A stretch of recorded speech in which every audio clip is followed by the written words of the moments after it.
All right, welcome back to the 5 Star Podcast, where we're going to dive deep, and I mean deep, into the 2025 NFL Draft.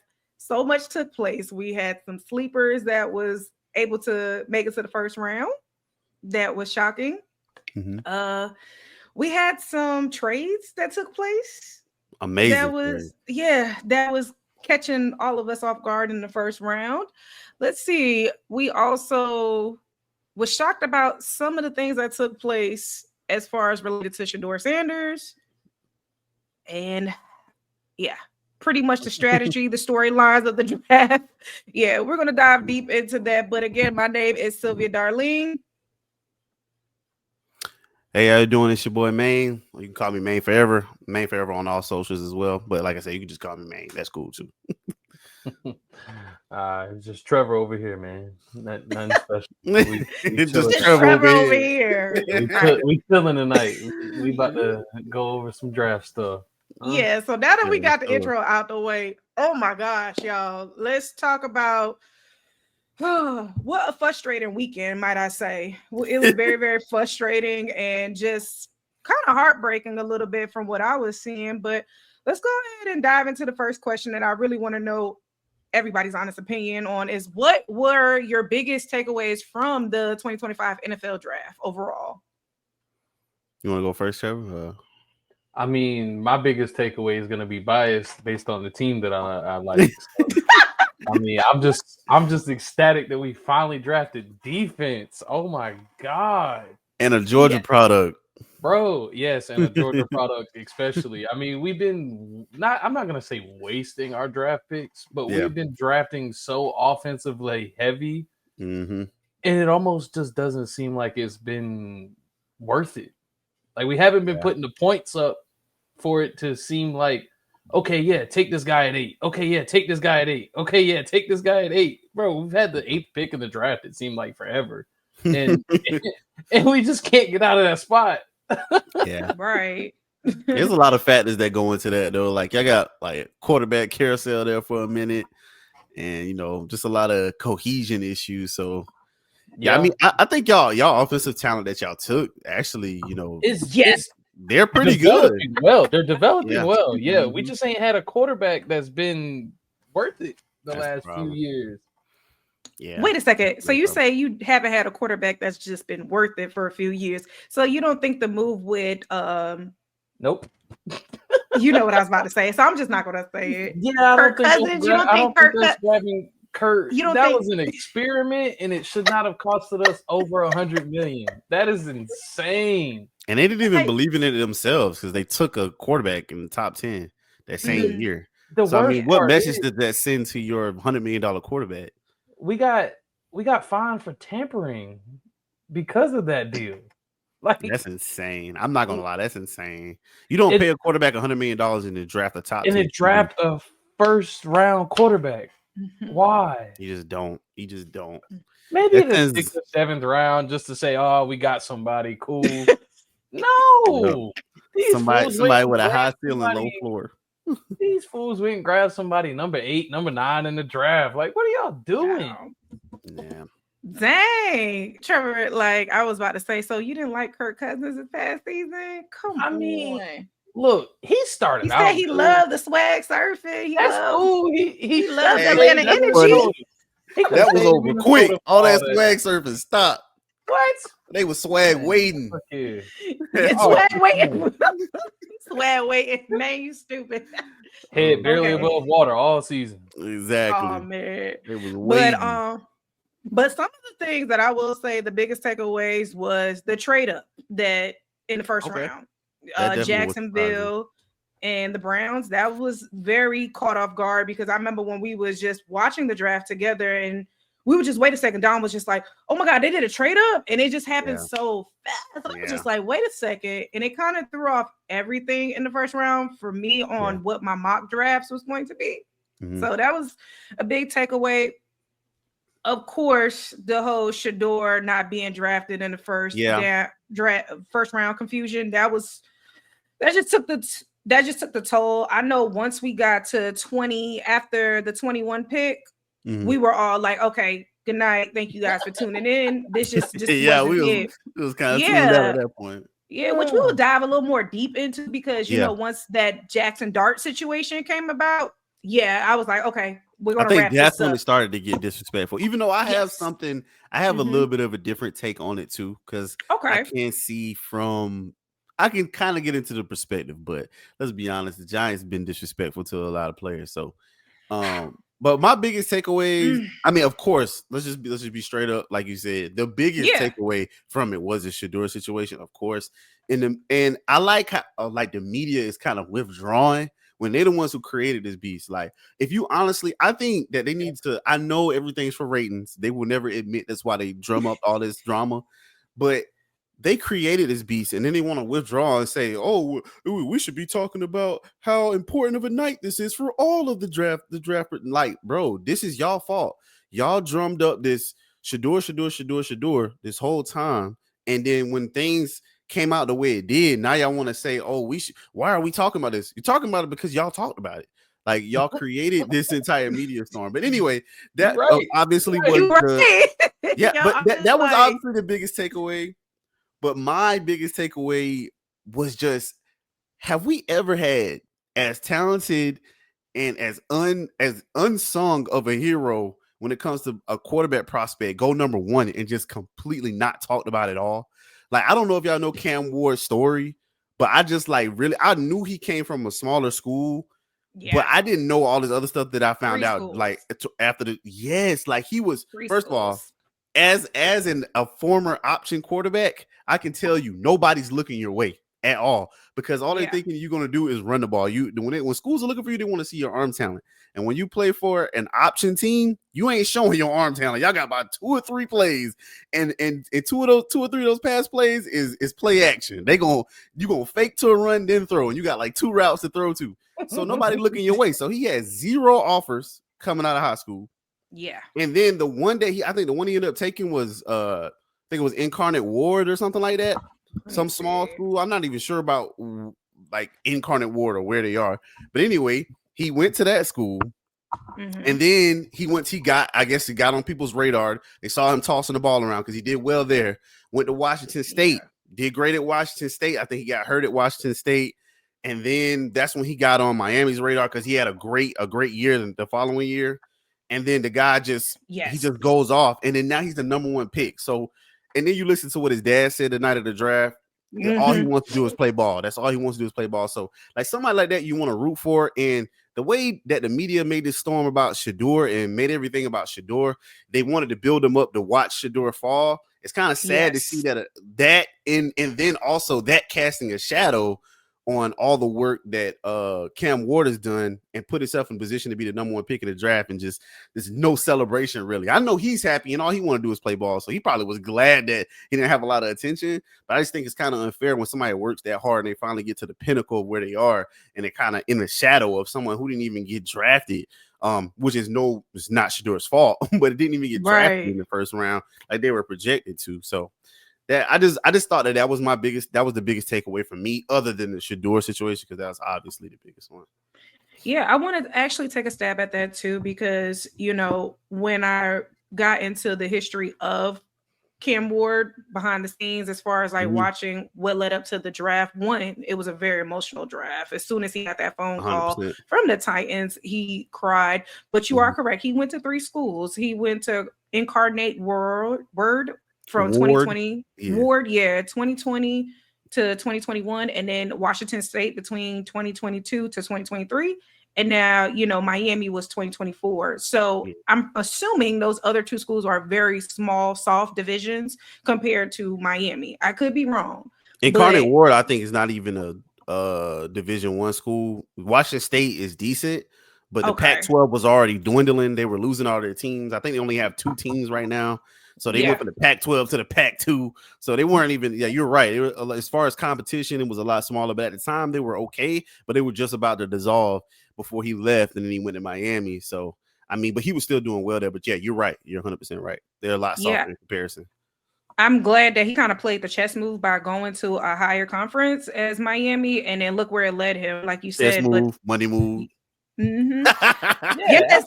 And I I just kind of felt like I don't blame him. just seeing his reaction on once he got the phone call from the Titans, it was just very emotional to watch.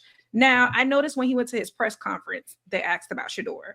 And I just feel like as a person that's coming on, that was your first draft, you asking about the whole thing. How do you feel about Shedeur? You're already causing conflicts because they've been playing against each other for so long. I just think, honestly, yes, is what we want to know, his thoughts and opinions. And I respect him on what he said because he defended him in the utmost power. But it's just still not fair that he's not getting the acknowledgement that he deserves. 100%. Asking him that at his a quote unquote inaugural press conference. Yeah. That's insane. And they good thing, you know, they are. I think even if they weren't good friends, he would have spoke well of him. But you know, good thing they are good friends, and they always compete against each other, even when they're working out together. They've been working out together, I think, for about 5 years.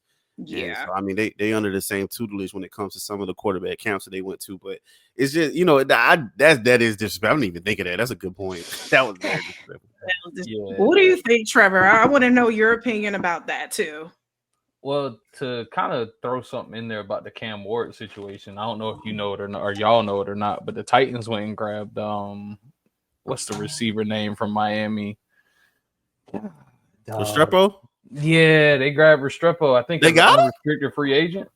Oh, I didn't know he went to the Titans. That's what's up. Yeah, he went to the Titans. And I mean, you know, that's his number target. I'm surprised he didn't get drafted, being he broke the record for receiving yards and I think even receptions at Miami. And tell him who was also a receiver at Miami. Who else the playmaker, Michael Irvin.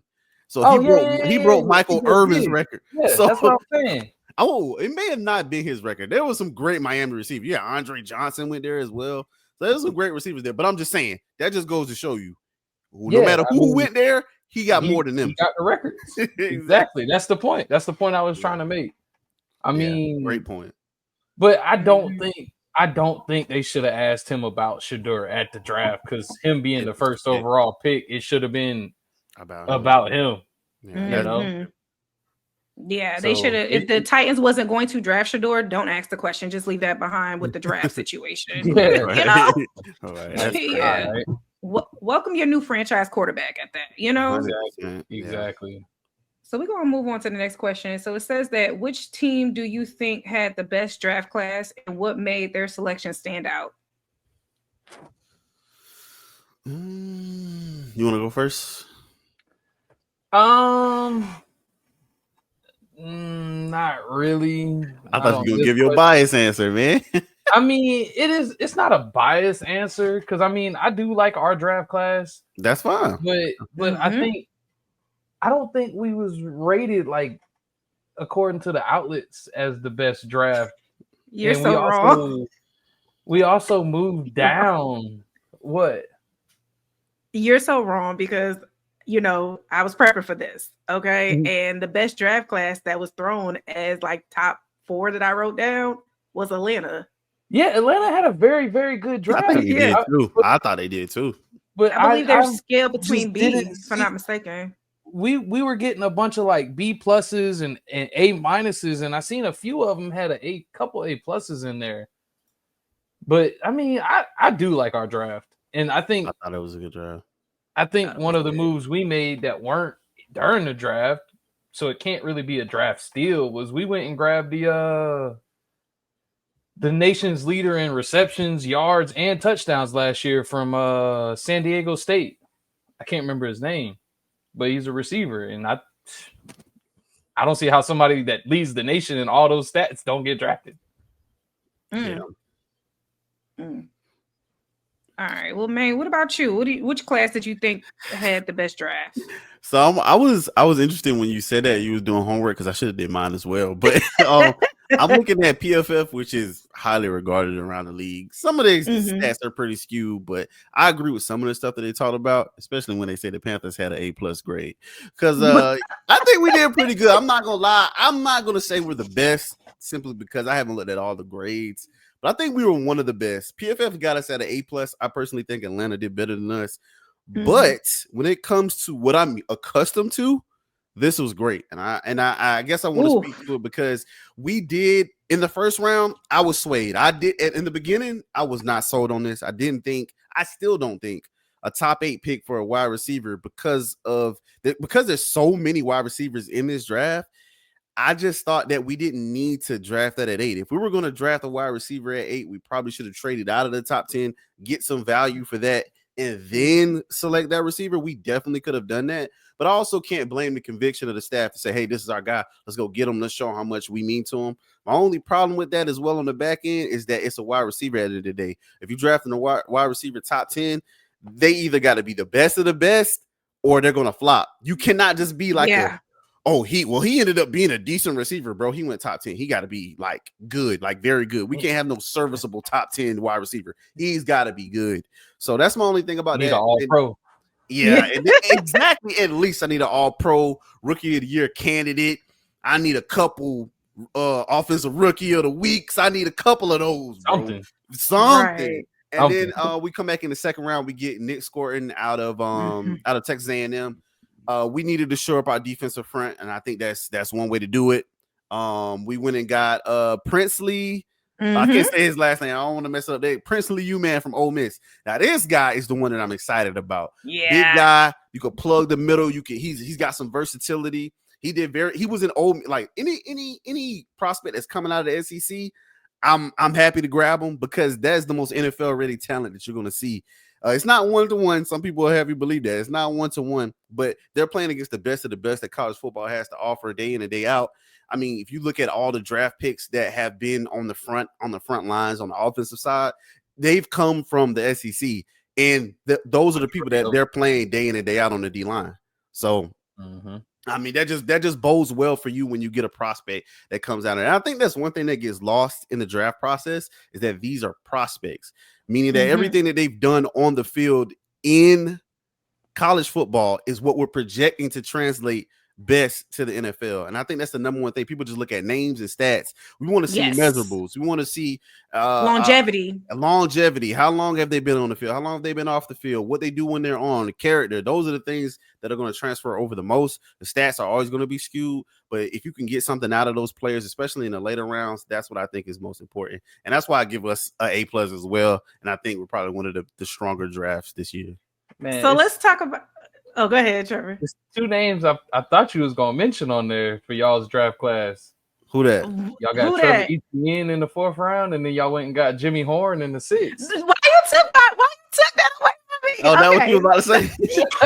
I like those. I like Jimmy Horn and Trevor Etienne. Yes. All right. So I was going to say, well, since we are a Carolina-based podcast, okay. Trevor read my mind. I was like, go ahead, say it for me. So since we are Carolina-based, let's talk about the Panthers for a second. By far, that wide receiver 1 is very tall. Okay. Yeah, 6'4" speed. Yes. Love it. And word on the curb, he was already kind of doing some practices with Bryce Young, from what I'm saying. I read in he better. He better. Well, aren't they both same ethnicity, same area, something? I don't believe so because one is Polynesian and one is African American. Yeah. No, I ain't know. I'm asking. That's why I like drug it out so long. Yeah. So no, I don't think that is the case. Hey, to touch on our other podcast stuff we be doing. Them boys, them Samoan boys, they Polynesian and they all, come on, man. You know what, Trevor? It's always something. It's always something with you, okay? I knew you was coming with something. So why'd I say this? Been hearing some great feedback. Never really watched him on film, but heard my favorite guy in the draft, which was Travis Hunter. He said when it came down to playing against him, that's probably like one of the best. They got some clips of him doing him dirty. No, for sure. Yeah. When I want to see him work on his footwork. You talking about McMillan, right? Yeah, I want to see him work on his footwork, but that's gonna come. I mean, he got raw talent. He did follow that with nobody gave me a problem, but you was my toughest cover.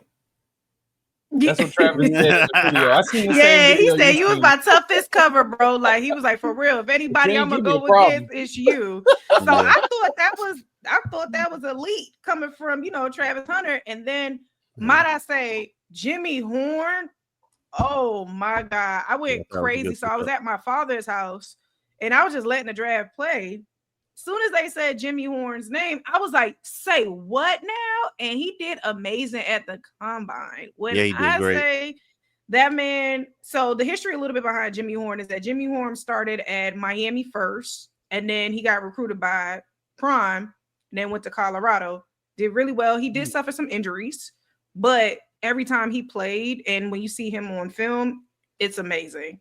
He's really, really good. And he's really fast. A little story behind is that his father's incarcerated. So he comes from humble beginnings.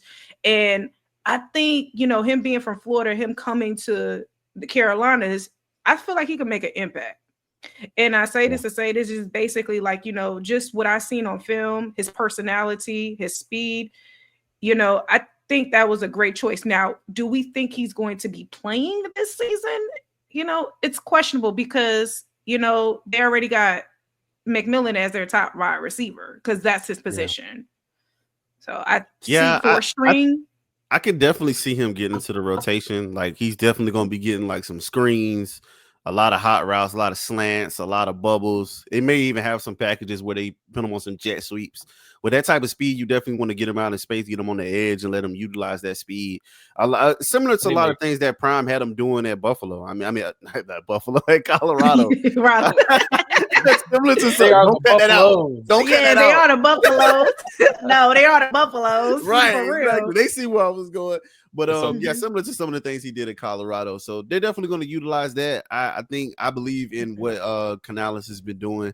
And I think he's smart enough to see he's a good offensive mind. So I can't see Jimmy not getting in the game because if you look at our core receiver, we really don't have anybody that's that fast. Like Jalen Coker's a good talent. Legette's a good talent, but when you talk about pure speed, we don't really have anything like that. And I can see Jimmy Horn coming in one of those plays where we need to take the top off and opening something up over across the middle. And like I said, doing some of those jet sweeps and getting them out on the edge. But to your point, our wide receiver room is deep. It's not just Legette, not just Coker. We got Thielen, and we just picked up Hunter Renfrow. So a lot of people don't know. An elite route runner. A lot of people sleeping on Hunter Renfrow thinking that his career was over, but really, I just found out today that he was like fairly ill. Like he was very sick. He was dealing with some type of condition. I can't remember exactly what it was, but he lost like 150 pounds. And Hunter Renfrow is not a big guy at all. He lost 150 pounds, but he gained a lot more weight. He's back up to 175. He's looking to be able to play around 185. So having someone like Hunter Renfrow and Adam Thielen, I'm gonna tell you right now, third down is not gonna be an issue. As long as third and four, 35, just think Wes Welker, think, you know what I'm saying? Think back to those Peyton Manning days, think the Julian Edelmans. Think of that right there and think about the chains moving. What's buddy name that played for the Packers with Aaron Rodgers for so long? Jordy Nelson. Jordy Nelson. Yeah, 100p. Dallas Clark. Think about Dallas Clark as well. First down machines. You know what I'm saying? I'm thinking about that right there. But to your point, like I said, that is a very deep room. But he's definitely, I can, as long as everything goes well in camp, because like you said, the character, the speed, all the measurables, all the traits are there. And I would love, with his story, I would love to see him earn a spot on the team. That's another thing we got to realize. These guys got to make the team. That's a 55-man roster. You got to make the 55. And when you're looking at a wide receiver room as deep as ours, some decisions got to be made. You know what I'm saying? I can see that being our core. Thielen, Renfrow, Legette, Coker, Jimmy, because I'm not really sure who else we have outside of that. But I mean, I can see that being the core, but some cuts will have to be made. But you gotta have at least. And then we got you got T-Mac. Like I'm tripping. We got T-Mac too, so it's gonna be slim picking. It's gonna be rough for him to make the team. I'm not gonna lie, but I can see us holding on to that talent and actually investing in him because I mean he's a great talent. But like you said, you got to make the 55, and it's gonna be tough for him. But we do have a very deep wide receiver room, and he's a great talent. I want to be optimistic about the Panthers with this draft and all of, the candidates that they got coming into the Carolina Panthers. I am praying that we have a better season. So yeah, I'm neutrally optimistic. I mean, I like what we've done. I like the momentum we had towards the end of the season. I'm not expecting us to go to the playoffs. I'm just expecting us to play well and be competitive. And I think that's anything you can. That's all you can really ask for with a second-year coach. And And Bryce Young really just, I'm honestly, as a former quarterback, I know they ain't really done nothing, but I understand that having a different coach like that, I think people underestimate how hard it is. And I think this is going to be like his third coach or second coach, I can't remember, but either way, he's only been in the league 3 years or 4, maybe 4. That you can't have more than one coach that early in your career and expect to be successful. But in this type of league, they really don't care about that too much, and they have a short leash, so he's gonna have to prove it this year. Yeah, definitely. I agree. So we'll go ahead and switch gears to the next question. It just says that were there any major surprises or reaches in the first round that caught you off guard? Kind of similar to the first one, but yeah. Yes. Who was some? The Browns not taking Travis. How do you give Travis away? How do you give Travis away?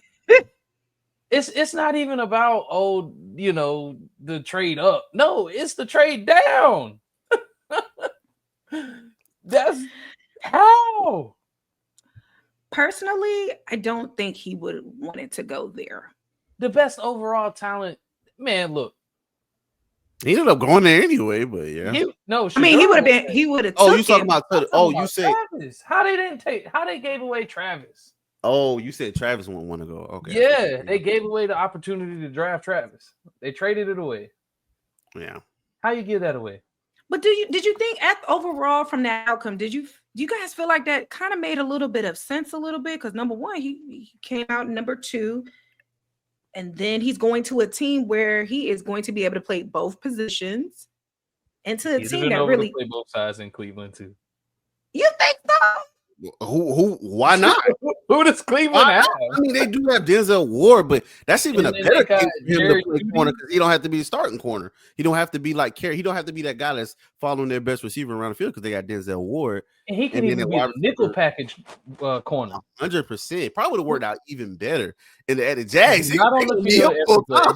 He gonna be just like he was in Colorado. And the NFL is a different beast than college. Yeah, honestly, I'm not too high on this both sides thing. I love that they're embracing it because they know that's what he wants to do. But I think they need to get real serious about just making sure that they protect him in this situation. Yeah, this is not college. It's not in no way, shape, or form. The hashes are not as wide. There's a lot of things that's different. The pacing is different. The officiating is different. They need to make sure that they protect this prospect and make sure that he's nurtured in a way that's best for his career longevity. First year, they're probably going to have him doing a lot, and I think that's a good idea to get him acclimated. But after that, he needs to lock in on one side and then just minor in the other one. I kind of agree with that. I definitely agree with that they definitely need to protect him because I know with him being a rookie and then a rookie playing both sides and with some of those vets, I just think with politics wise, they definitely will need to protect him at all costs for sure. So I agree. I don't foresee him playing both sides for long because I know when he interviews with Ocho Cinco, for example, and Ocho was basically like saying, "Are you sure?" And he's very confident in his answer, like, "Yeah, I'm playing both sides, no ifs, ands, or buts." And Ocho was kind of pretty much mentoring him about like, "Hey, okay, I'm letting you know now, it's a different ball game, it's a different speed." Because I remember in that interview, Travis wasn't letting up, like, "Yeah, I'm going to play both sides," which he works hard, but I do agree with you, man, that I don't foresee him playing both sides for long. Yeah. But we'll see. We'll see. We'll see. I definitely think this was, like you said, I think it was a great pick for him. But I also agree with Trevor. Like, if you were going to trade back, why for what you got? One, you could have stayed and just got Carter because you drafted a D lineman. You could have just stayed and got Carter. Now, being in the top 5 while also securing 2 picks in the top 10 in the second round is great. I'm not gonna lie, but for the pick you took, you could have just took Carter. I mean, I don't know. And that's a generational talent there. That's what I'm saying. And so it's Travis. I ain't trying to downplay Travis. 100%. No, I'm backing up your point double, like saying, well, they not only could have gotten him, but they could have gotten Carter. So yeah. I don't Honestly, I don't think there's any reaches in this draft. But if I had to name two, it would be us taking a wide receiver at 8 because we could have traded back, got assets, and then drafted him. I think that was pretty high. He wouldn't have made it out the first round. He wouldn't have made it out of the first round, but we're in the top 10. There's a lot of value in that. We could have traded back. If you look at the picks that came before, and let's say if we wanted to go back to maybe 12. Well, not 12, because if we went back 12, Dallas probably would have got him because they need another receiver. But let's say we go back to 10, go back to Chicago. If we trade up, if we trade back and we give it to Chicago or something like that, New Orleans got Kelvin Banks. The Jets wanted somebody on their O-line. The Bears drafted Colston Loveland. And for them to draft Colston Loveland, one of the 2 tight ends that was picked to go in the first round, that means they were going to get him anyway because they didn't think that most experts would say that he wasn't the best, but he's one of the best. So it was either going to be him or the other guy from Penn State. And they took Loveland, which means that they had conviction on him. They were going to take him anyway. So you already got 4 or 5 draft picks that ensure that you were going to get your guy regardless. And Tet was slipping anyway before anybody said anything about him going to the Panthers or thinking about him going to the Panthers. He was already slipping in the draft. Anyway, his draft stock was falling. So, I mean, we could have got that anyway. So that's the only real reach that I think there was. But other than that, and I'm going to sound like a hater because I'm mad about how this stuff went down, but Jackson Dart.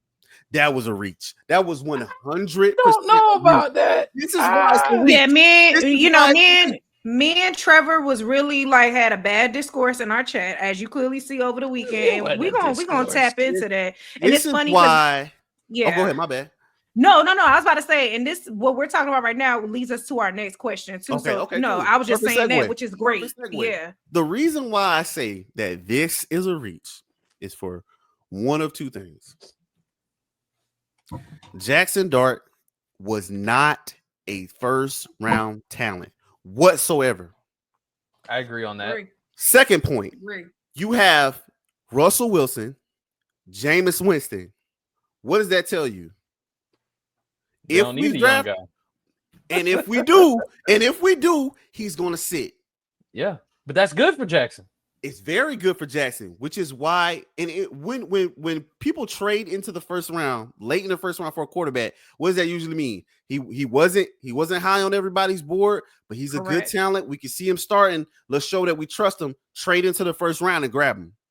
You didn't have to do that. You wasted assets, traded up and reached for a guy that you could have got where you were in the second round. Nobody was going to draft Jackson Dart. Nobody was going to draft Jackson Dart. If you're scared, if you're telling me you're that scared of the Browns taking him, then all right, cool. But y'all had 2 draft picks. They weren't worried about getting a quarterback. They drafted a quarterback in the 3rd round.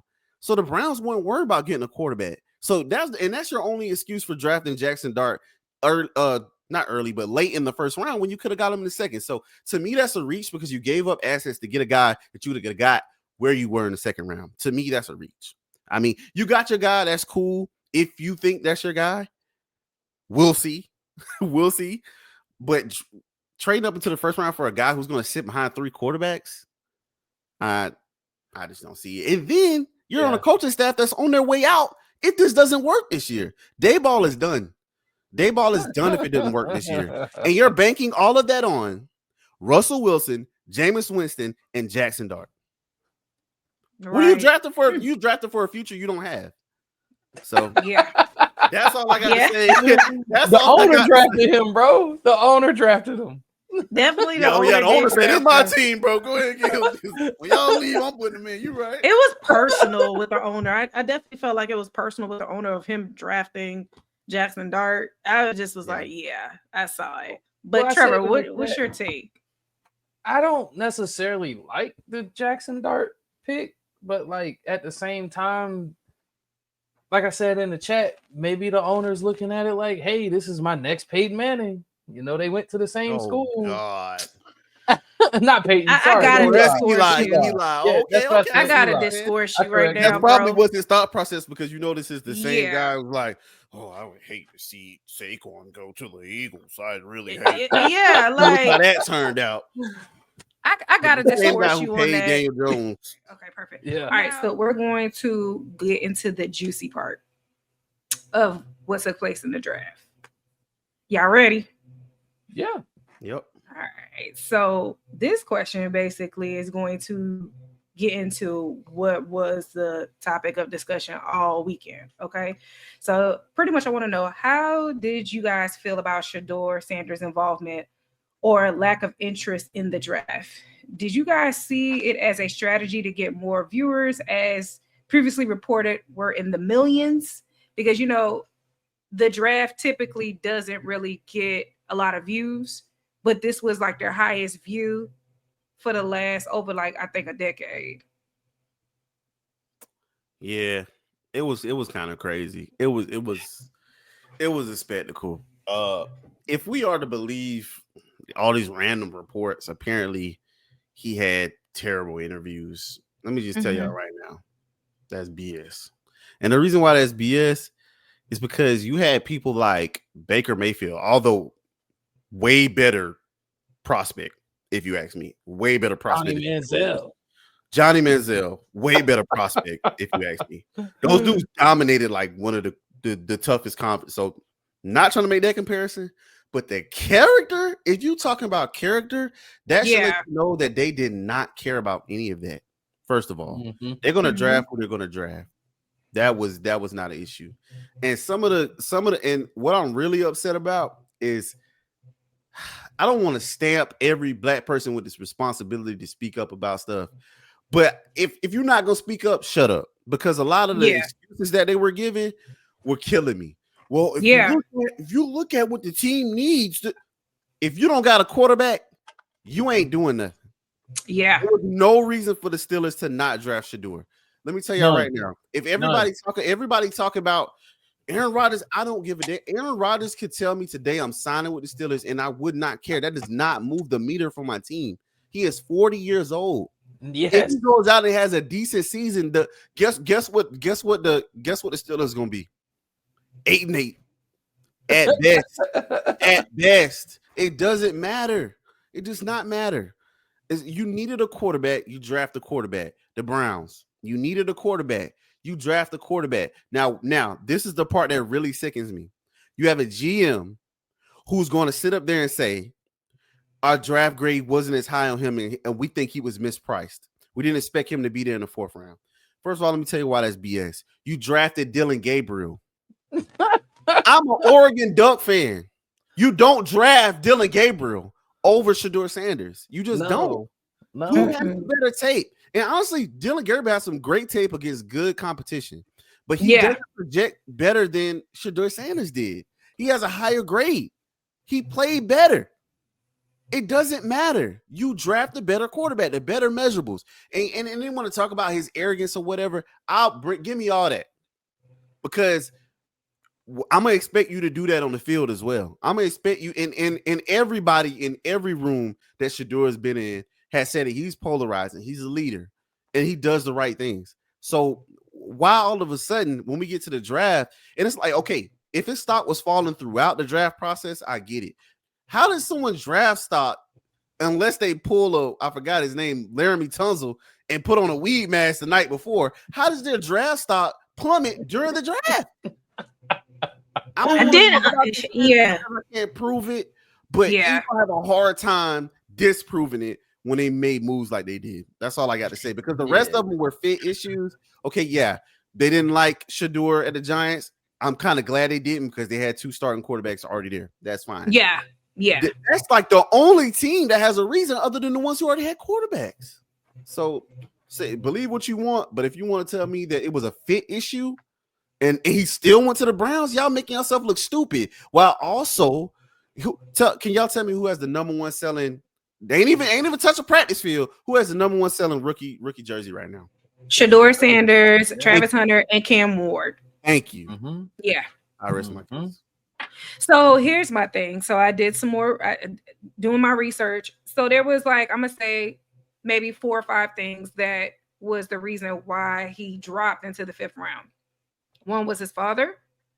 2 was him not participating in the combine, which I was like, okay, we're gonna. Yeah, it's not. Caleb didn't participate and still went number 1. So I found out the reason why he didn't do the combine. But let me get to the other factors on what caused his stock to drop to the 5th round. It also had to do with the fact that they felt like he didn't care about football. Then on top of that, so we said this while we were streaming the draft. Remember when I said about how the teammate situation where they spun it as he was throwing his O-lineman under the bus in one of his press conferences? That was another factor. So I just already list 4. But the biggest thing, I had to do research about the combine situation. I was like, wait a second. What? I knew he was doing interviews and everything like that, but he didn't do like the structure part as far as the physicality. So I found out that the reason being why he did it because he wanted to give his other players shine, including Jimmy Horn, the other wide receiver that I think his number is 10, Jatavian. I'm sorry, I don't want to say his name incorrect, but number 10. Yeah, I know. LeJounte, and then also Travis. So he was like, he wanted to give some draftable members that was on the team an opportunity to show off their skill set, so therefore they could be draft worthy. Now I spoke with Carolina X and I told him about that because Carolina X was kind of like, okay, now that part he didn't agree with that. But as I did my research and I countered him, I was like, listen, so this is the reason being why, because he was trying to give his guys a better shot. Carolina X was saying that don't make sense. That don't make sense. And the reason it don't make sense is because he's the quarterback. All those other guys you listed are skilled players. Wide receivers. Yeah. Skilled players. So if you play the same position, I get it. Like if Travis didn't want to go out there and do the combine, I completely understand that. Bro, you just won the Heisman. You top 5 on both sides of the ball. Cool. You don't got to do the combine. You're going to get drafted top 5 regardless. Yeah, it's unlikely that that's the reason why he did it, but I can't say that it's not something that's possible. I can't say that it's not something that's possible though, because it's like, who are you going to be throwing to? Nobody's inviting Will Shepherd. They probably invited Jimmy Horn because the speed and the talent that he has, but nobody's inviting the rest of those guys. I think that was a good idea if that's what he did it for. It's unlikely. Yeah, I will admit it's very unlikely, but I can see him doing something like that.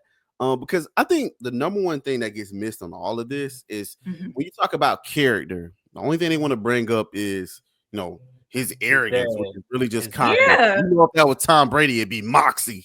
Okay, we already know it would be something completely different. It was Tom Brady. It'd be moxie. This guy gets it. He's a football guy.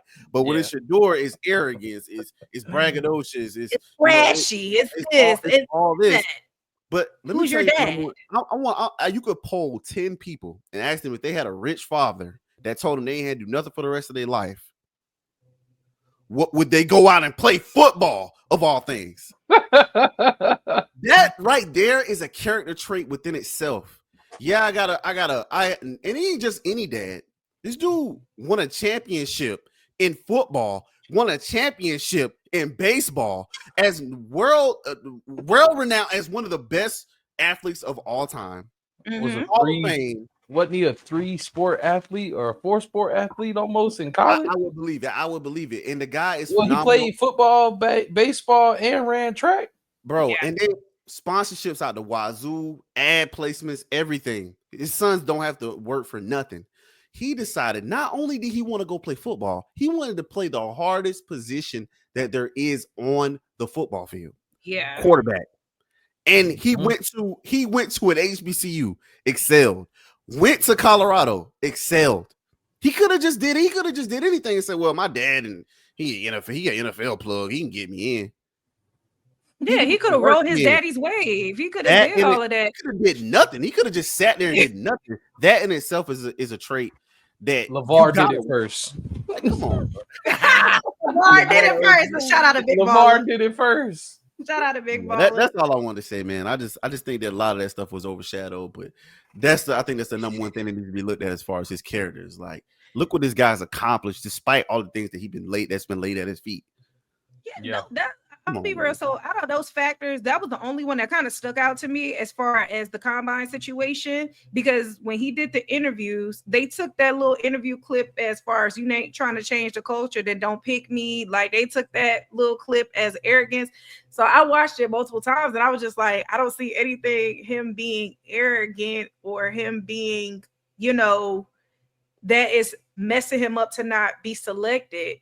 And then so to go off on that, I seen people break down how Jackson State used to have a winning culture. And then I also seen them break down how Colorado's won the national championship in football before, and they used to have a winning culture in Boulder as well. But, like, when's the last time either of them schools did anything before Shedeur got there? Yeah, that's true. Jackson State, that HBCU, because I'm a member of the HBCU, that HBCU was not known for football. The HBCU was known for their band, and then the ladies that danced on the band. That's really what I knew Jackson State for, was their band. As far as football, no. My own college, Benedict College, had a more of a collegiate and better football run than Jackson State. So, like, Deion came over there and changed that program around, because that wasn't the only HBCU, from what my understanding, that he was requested for. So he came there to did him dirty, you know what I'm saying? And then he proved, I'm not gonna say he proved a point, but he proved himself. It was time for him to take that leap of faith and turn that program around with Colorado, which he did. Now, the first year he did 4-12, okay? But that was already people that were still stuck on that roster that he had to utilize and shape. And then the next year, now you came from 9-12. You had a Heisman winner. Not only that, Shedeur won the longest yards thrown award, if I'm not mistaken. So there's no question about it. Deion is not changing the game when it came to those both programs, and then the players that he molded into being NFL ready. Yeah. So I just feel like with the reasons, those factors didn't make sense. But I did question the combine for a little bit on, wait a second, why he did that? I was like, I was confusing. But I just think personally, and then when it came to Deion, that was another factor that stuck out, as far as him going in interviews saying that he will make a fuss about what team Shedeur goes to, but he would do it behind the scenes. He's too real and blunt of a person. I just kind of, that part. I mean, Archie Manning said the same thing. Yes, and we gotta they did exactly what he said they were gonna do. They definitely did. I was using that analogy with Carolina X when I was like, well, Archie Manning did it. So what's the difference of, Deion having an opinion about where his sons go? So, of course, the writings is on the wall about that situation. We already know why. And I just kind of felt like, now that he's in this situation, my question to you both is, do you guys feel like maybe it's now time for Deion to back off a little bit? Back off of what? As far as the like father being like the father coach. Yes, absolutely. There's no need for it anymore. They've already made the NFL. He needs to still do what he's doing in college and continue to prove himself. Yes, it's always, anybody's dream to make sure their kids make it as far as possible. So now they done made the NFL. Both of them made the NFL. Yeah. So yeah, he needs to stay there, continue to develop more young men and give them windows or doors or paths to greatness, and continue doing that. Yeah. Yeah, I wasn't even aware that he was their manager. I think I found that out later on in the draft process. I didn't find that out till I seen Shiloh got drafted, and it was only because he said he signed an actual agent. Or, sorry, he didn't get drafted. Sorry. After the draft, he got signed. Yeah. I mean, I didn't know that, but I could definitely see that being an issue, because I mean, and then Prime himself could tell that something like that was probably going to happen, because I think when the season was over, he was like, "Please don't punish my children because they're my children," basically.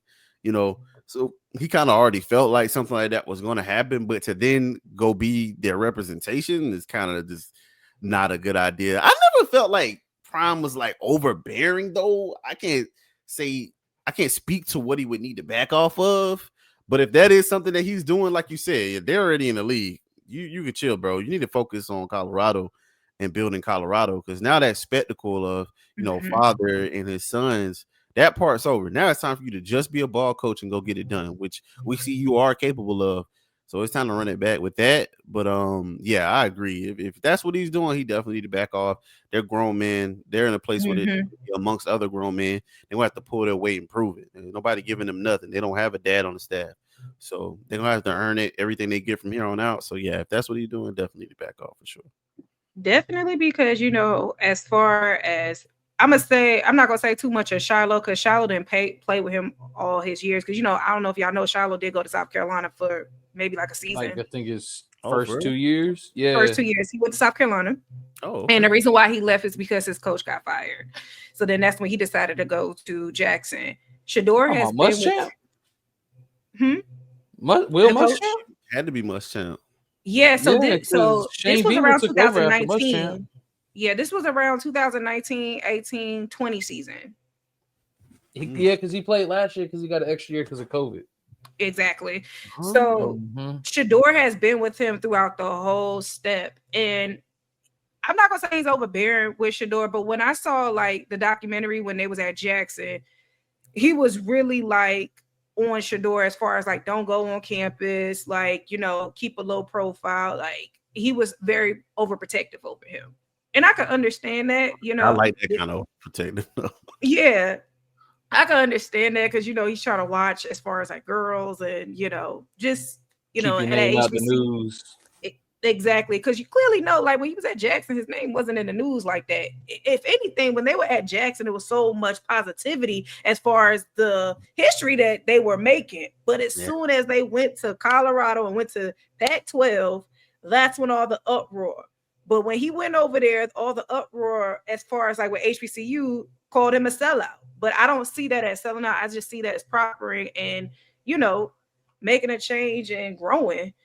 Yeah. But when he got to Colorado, the big buzz, the bandwagon, the high profileness of that team, and he made history. Yeah, the Shedeur, the selling out tickets, making money for that school. So it's just amazing. They already knew what time it was. That's why they cut the check. They already knew. Like, you got a show on Amazon at HBCU. Yeah, come on here, bro. Yes.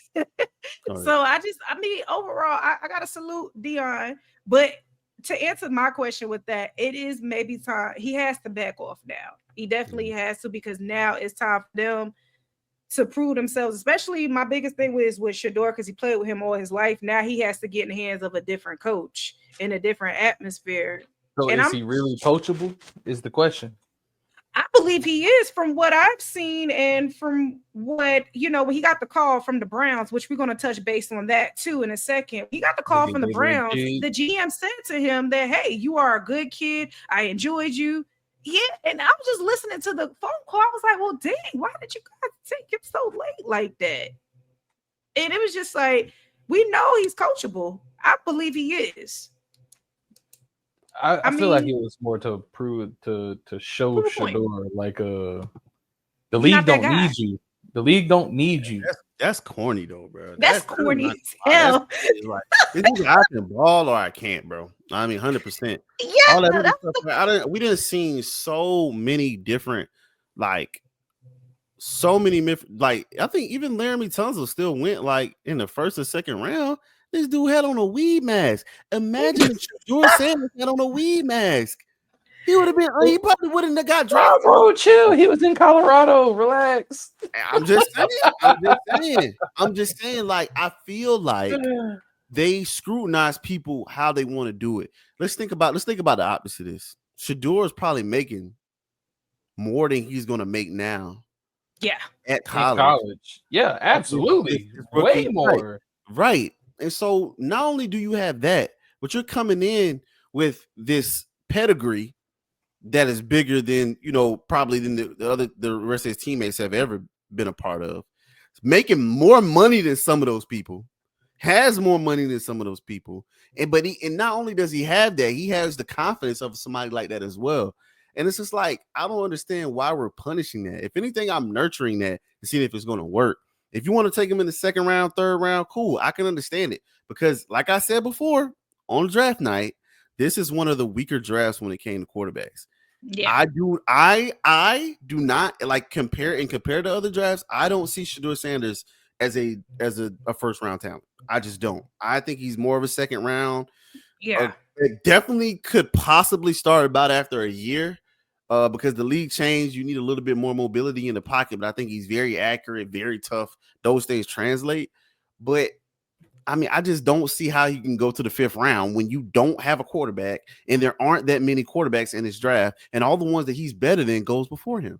Like the Saints as well. We let the Saints off the hook a little bit. I'm so glad. I'm going to call you guys out just a little bit and myself. Why are we letting the Saints off the hook? Because I know we said Steelers earlier. Why are we not letting the Saints off the hook with that situation? We about to see if that Tyler I'm glad doesn't work out. Yeah, I'm glad he didn't go there. 100%. I'm glad. And that's somebody that's in the NFC. What are we? The East? Yeah. No, the South. They know they were flat wrong with that. It don't matter. As somebody that's in that division, I'm glad the Saints didn't get him. That's a garbage organization. I'm so glad he didn't go there. The Browns ain't much better, but they got a lot of talent, and he has a better chance to start there. So now, the last thing I'm gonna say on it though is it's good for Shedeur, and it's good for the reason of like,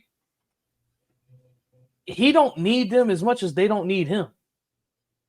Because like you were saying earlier, he got everything that he needs already. He don't have to work. His dad is fucking prime. My bad. I didn't mean to say the F word. But like, his dad is prime, bro. Yeah. Like he didn't need to get drafted. He wanted to get drafted. There's a difference. He wants to be there. Yeah. You know? And I think that's what you need to look at, because somebody who don't need it but wants it, I mean, that's the difference. You know, I mean, there's something to say about people who need it too, because they have that motivation. But if I don't need to be here at all and I choose to, that's a character trait that I'm locking in on and I'm nurturing. I want that guy leading my team. I want him to see, look, this dude's rich, bro, and he's still out here before you. He already got bread. He good. He don't gotta do nothing, but he's still out here busting his ass. I want that guy as my leader, because then it's like, what are your excuses? Definitely. You went through worse. You should want to be here more than he is. You ain't had no rich dad, and he here before you. So you cool with going back to that? Okay. You know what I'm saying? That's the type of stuff I'm pulling out of my team. Yeah. That's the guy I want leading my program. But you know, it is what it is. They wanted to make a statement or whatever. That's corny, bro. Do you want a talent or not?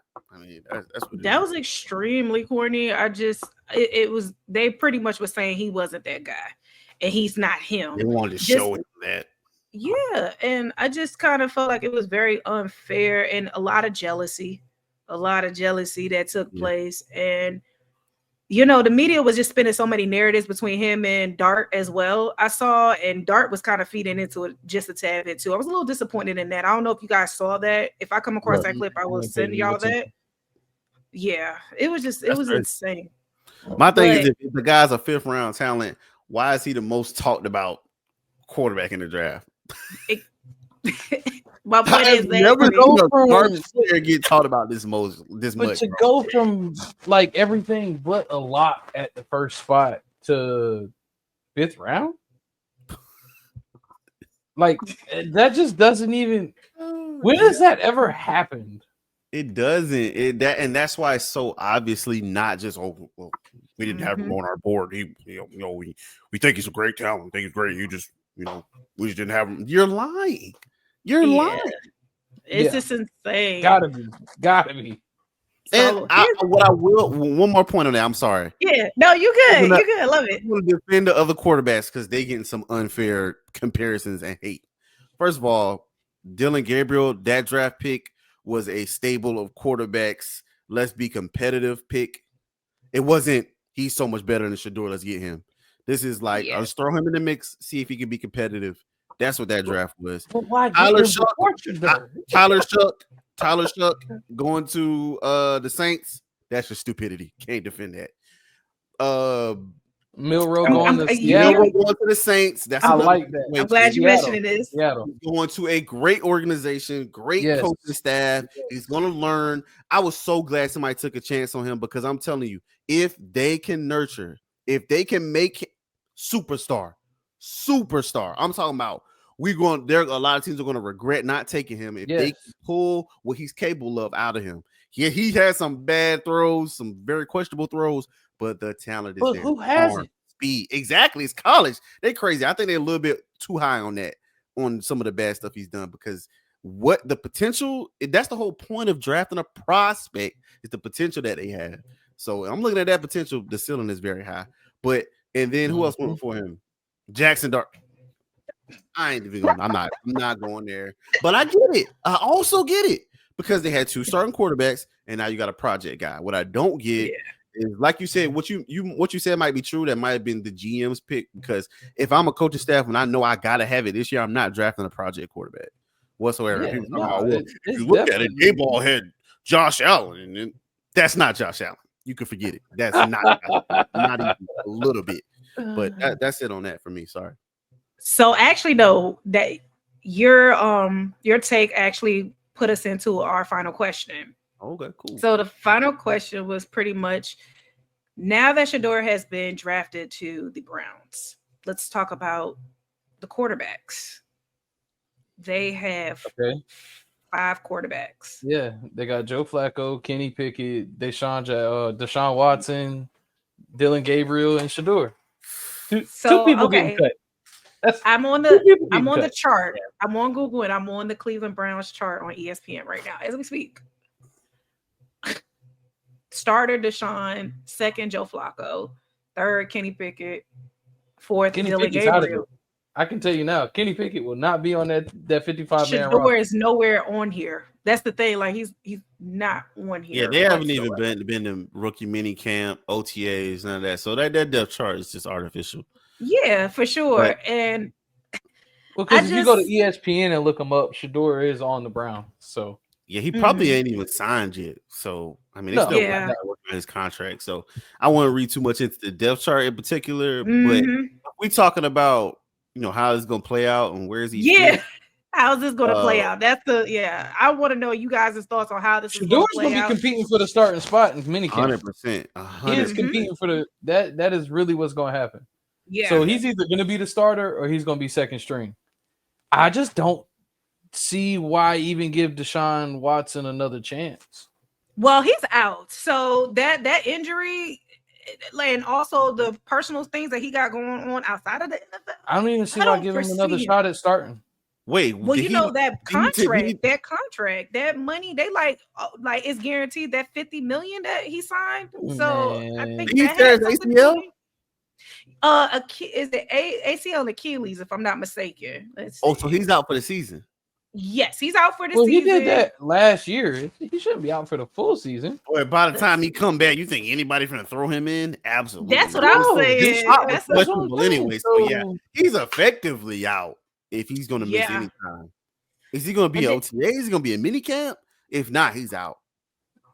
And then we have the whole thing about Joe Flacco being up in age, and it's just like, okay, he's you're 40. Yeah. He's serviceable though, but you're not and going. And then Kenny Pickett coming from the Steelers. So the fighting spots is Dylan Gabriel versus Shedeur versus Kenny. You can say Kenny. I don't think Kenny's fighting for a spot. I think Kenny's there to be the backup of whoever's left. I think that Joe's going to be the backup because Joe will go in there and give you a good game or two in the year. Yeah, because they're not. You're right. Somebody getting cut, and it's probably Kenny. They're not going into the 55. No, Kenny 4 quarterbacks. So yeah, you're right. He's getting cut. I also can see a scenario where one of these quarterbacks get traded. Probably not the draft picks, but if there was one, it would most likely be Dylan Gabriel. There's no way you're going to be able to convince the team to give you anything worth of value when you yourself devalued behind him. Exactly. You devalued him. So they're not going to take Shedeur. They're going to be thinking, what do you see in this guy? Why? You got 500 quarterbacks. Okay, we might take a chance on this guy. You took him third. Here's some draft compensation. Exactly. Get something. Yeah. He's a 6th round pick. I mean, that may not happen. That'd be crazy. But I just don't see you having two rookie quarterbacks competing for this position. Like, these are two decent enough talents to be able to probably win a job, but I don't see Dylan Gabriel winning that job unless he just wows it, gets all the jargon. But here's another thing a lot of people are skipping over.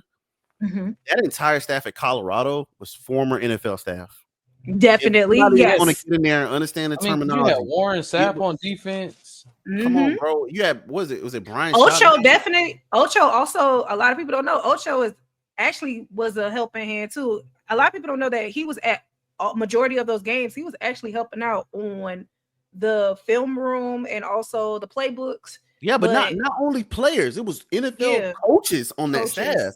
So my thing is like, if anybody's going to be able to pick up the terminology fast, be able to install different packages and understand the jargon for both sides of the field, it's going to be Shedeur. Shedeur going to pick up on. Shedeur is very smart. I think that's another thing that gets overlooked in this situation is that he's very smart. Dylan Gabriel was dealing with some instability as far as his career went. Then he went from Oklahoma. I think he went somewhere else before Oklahoma. Went to like 5 schools. Then he went to Oregon. Yeah, so he kind of bounced around.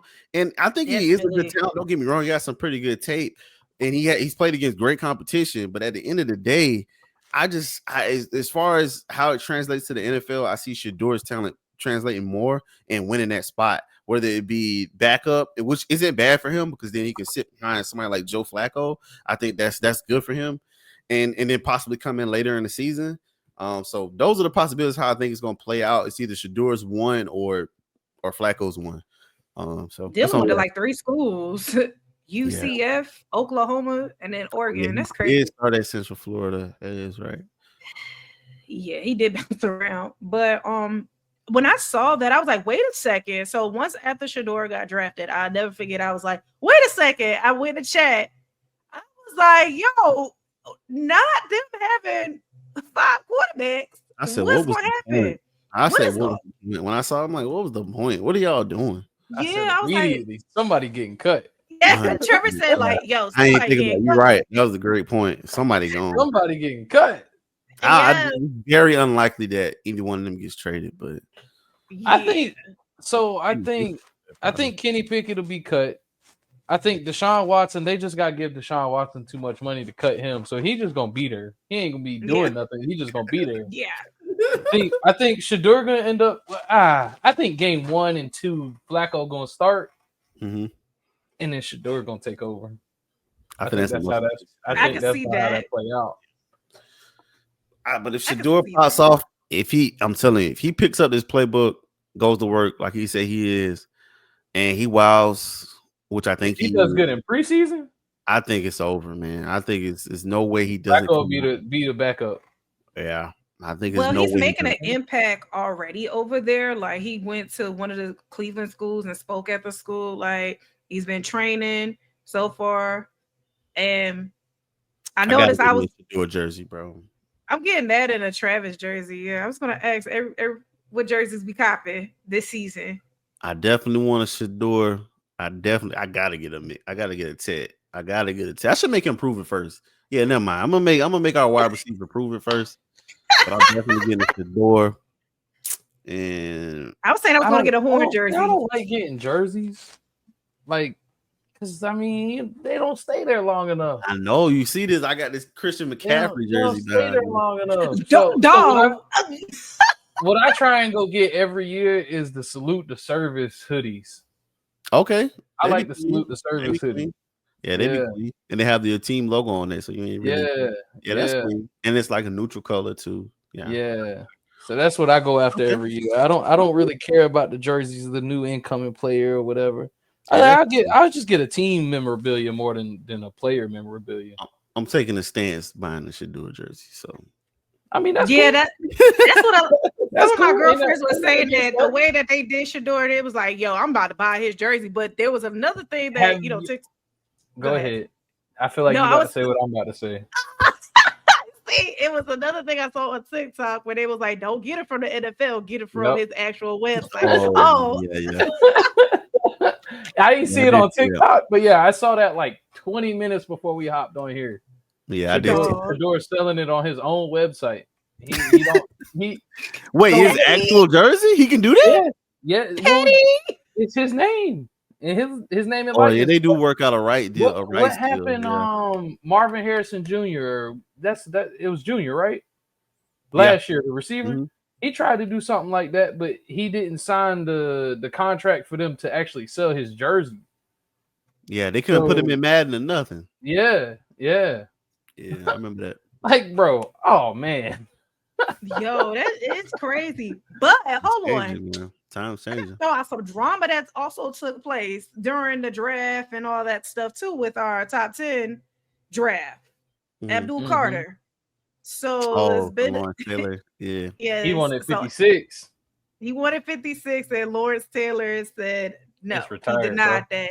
I wanted to know y'all opinion on that real quick, because in my opinion, I don't think I feel like Lawrence Taylor had every right to deny that because he did.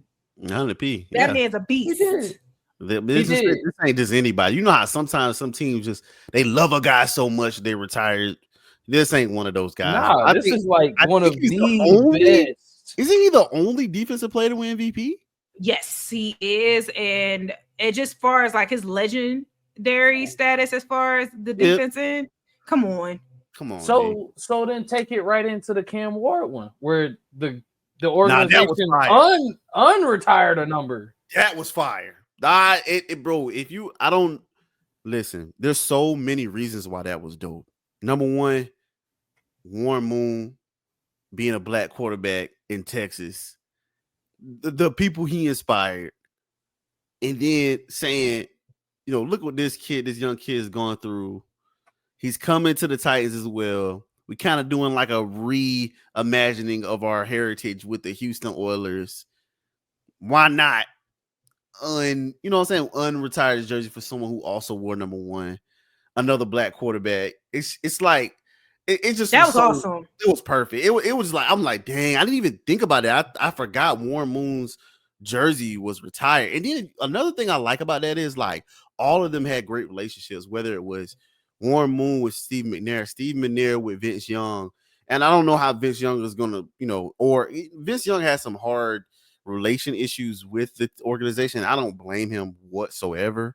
They didn't have no team when Vince Young came and Vince Young, bro. Oh my God, Jeff Fisher ruined. I hated that for him. Jeff Fisher ruined Vince Young. But anyway, I'm just saying, I just love the way they all like communicated with each other. And so for Warren Moon to reach out to him and make that gesture, that was fire. That was a beautiful gesture. I mean, Cam Ward is so deserving. Like he deserves it. And like I said, what we touched base on earlier with the whole thing as far as with Shedeur taking the status off of him being number 1, just kind of like what happened with Travis Hunter with the whole Heisman situation. I just hate what the media is doing as far as with sports. I'm kind of glad that Jags made that jump, because I feel like if Travis would have just went second, then we really wouldn't talk about him at all. Like the fact that the Jags went up and took him and showed conviction and like gave up, jumped up to number 2 to get him, that kind of like gave him some hype as far as his celebration. He was that guy.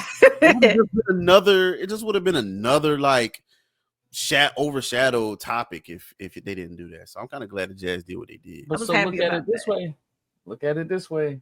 The Browns don't give the pickup. They draft Travis. Mm-hmm. Now him and Shedeur on team. I thought about that briefly, but we started talking about some stuff. But bro, I thought about that the other day. I'm like, yo, they could have done that. They could have done it because Shedeur wasn't going nowhere else anyways. Yeah. And so like I feel like another part of it was, I know we talked about it already, but at some point in time it was mentioned, I'm not going to allow these guys to play at certain teams. Yeah. And I feel like that has something to do with everything that happened too.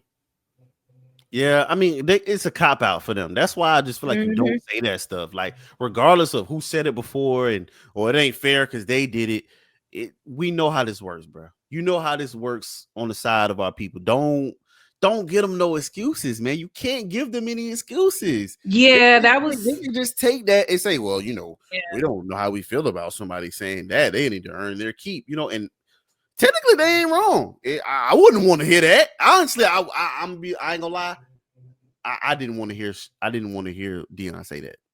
I didn't like that factor either because Dion is Dion. I didn't like that he said your that. Kids. Yeah, you can't do that, bro. You cannot do that. I'm gonna be real. I think he realized that was the wrong move after the fact because I was like, he was like little bro in them. I'm not gonna lie, he was little bro in them. Like, oh, well, listen, we're the ass talk. They not no. Trust me. Like, bro, you can't be saying stuff like that. You can't, man, because that's disrespecting the rest of the draft prospects. You cannot say stuff like that. I'm gonna be honest, but it is what it is. I think he needs to hold back on his transparency. Well, not his bluntness a little bit, because it also portrayed him as a coach with Colorado. Some of the stuff he used to say, I used to be like, Dion, come on, man. But again, if I'm a GM, I'm a coach, I'm not letting that potentially like have me lose out on a prospect. Like, I'm not. If the guy is all, I'm taking him. Oh, okay. Yeah, we took this guy, but his dad did say that. Oh, man. So what? Yeah, that doesn't affect his play on the field. Now, I'm not gonna lie, that can ruin your locker room. It can. You're like, y'all rewarding this guy. Oh, so his dad. So what else can his dad do? You know what I'm saying? So I kind of get it, but I doubt they was thinking that deep. LeVar did it first. LeVar walk so they can run. Man, listen, no. Because of LeVar, that's why them boys are respected in the locker room. Let's just be all the way clear, man. Big baller. I mean, LeVar ruined Lonzo's knee, man. That's all I got to say about that, and I'm gonna leave it alone. I respect Big Baller all the way. Such an amazing father. Yeah, great father. He ruined his son's knee, but that's it. That's all I got to say. You know, but that's another topic for another day. I'm gonna tell you that now, because like I disagree with you on that. Stop! Don't come for my guy, because I mess with some Big Baller. I ain't gonna lie, I mess with him just like I mess with Dion too. But like, man, you were saying that can hinder the whole locker room, and then perception at the same time of how your teammates will view you based off of what you're. Yeah, but I'm gonna be real. That's still no reason to draft him in the 5th round. Like, it still was no excuse, because that's like a troll saying something similar. What you gonna do about that? Yeah, you know, I just think, I agree with and that. Then they had 2 picks. They had 2 picks at the top of the 2nd round. You got Carson Schwesinger. I can't even say his name right. He probably a good talent. But if you want to draft a linebacker, you could have got Jack Sawyer from Ohio State. Dude just won a championship, and he was part of the reason why. So I just don't believe y'all really had any conviction in these draft picks. And then you go into the 3rd round and you draft Dylan Gabriel. That told me right then and there that you could have drafted Shedeur a lot earlier than you did. They just had way too many picks. They could have got Shedeur at the top of the 2nd round and then drafted Quinshon Judkins or Carson, and still could have got, instead of drafting Dylan Gabriel, you could have got another good running back. There were so many good running backs in this draft. So I mean, they just don't really have any excuses for what they ended up doing, honestly. That is true. Because I'm looking right now at the draft tracker and just like, what? Yeah, they took Dylan Gabriel at the top of they took Harold Fanning. They had a lot of picks, bro. Carson, Shedeur could have been the second. Yeah, he could have been that 2nd round for sure. Yeah. Now, imagine them staying put, getting either Travis or Wendell Carter, or not Wendell. He's not Wendell. I keep saying Abdul Carter, and then getting Shedeur. Bro, oh my God. You get the best prospect in the draft, well, 2nd best to some people board, in Carter, and then you get Shedeur, your quarterback, at the top of the 2nd round, and then you send a message that this is going to be our guy? Yeah.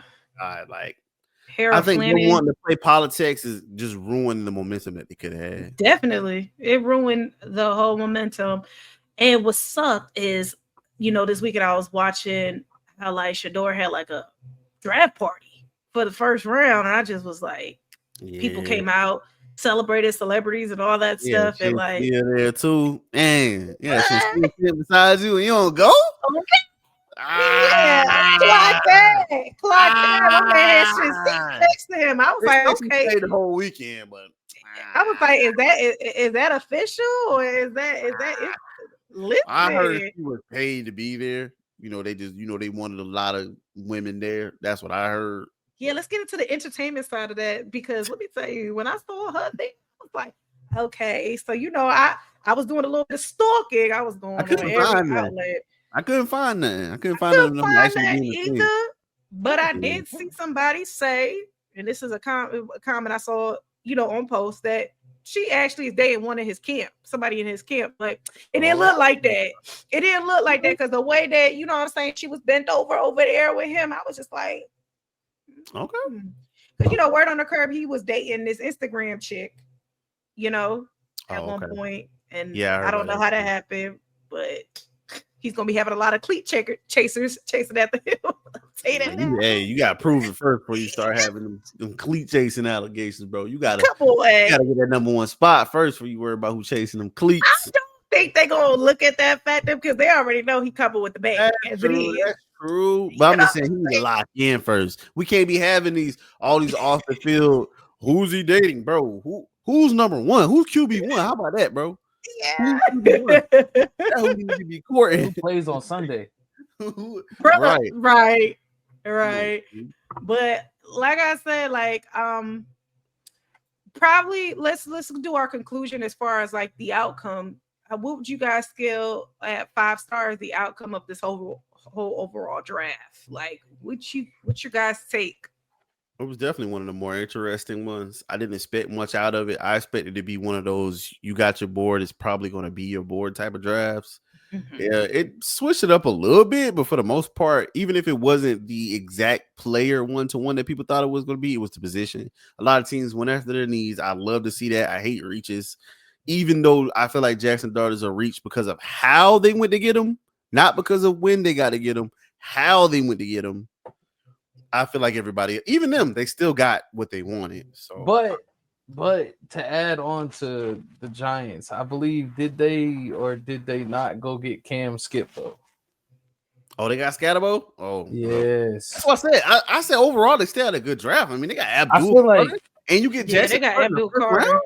I mean, whether or not Jackson Dart works out, the conviction to go get your guy, I still can respect it. But you got to look at it. He's not expected to start right now. So if you believe in that guy, you have time to nurture him behind 2 veteran quarterbacks that if you're going to learn, those are some good people to learn from, make what not to do and what to do.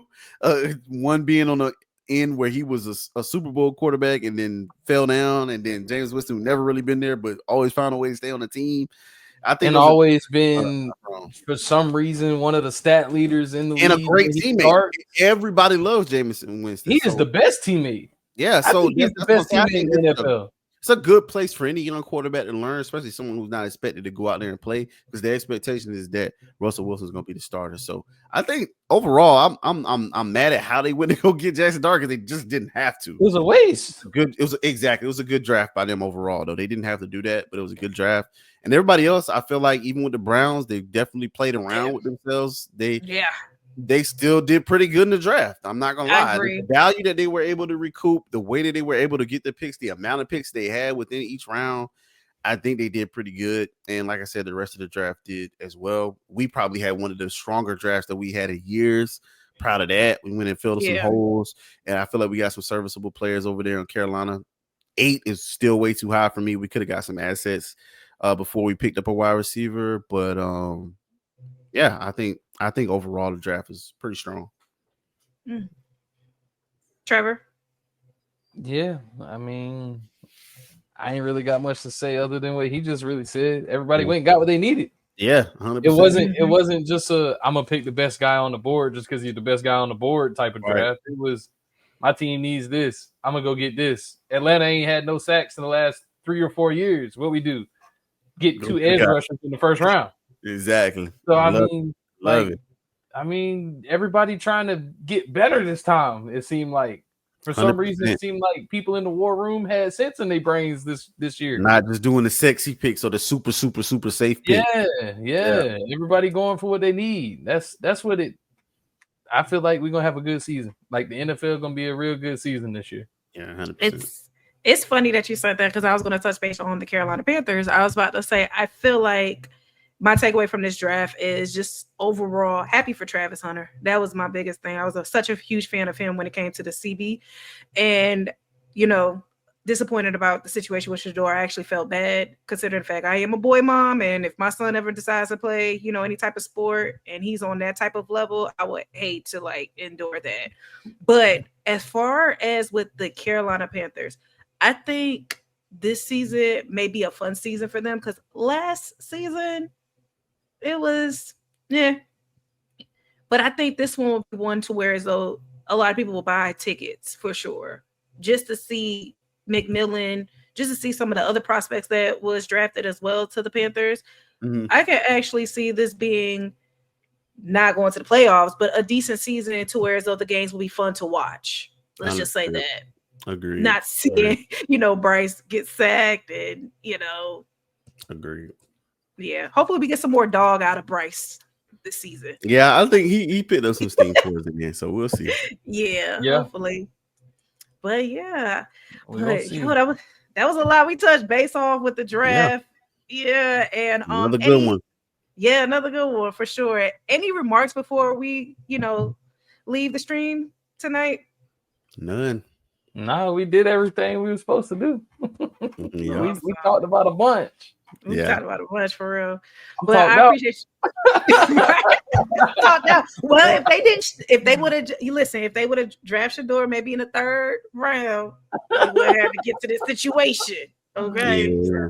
Yeah. Thank the NFL for that one. 100%. But I just want to say thank you guys for coming on. Anytime. Glad to be a part of the 5-Star Podcast. Love it. Yeah. I'm here Monday, Wednesday, Friday, Saturday, Sunday. All the days of the week. I'm here. Yes.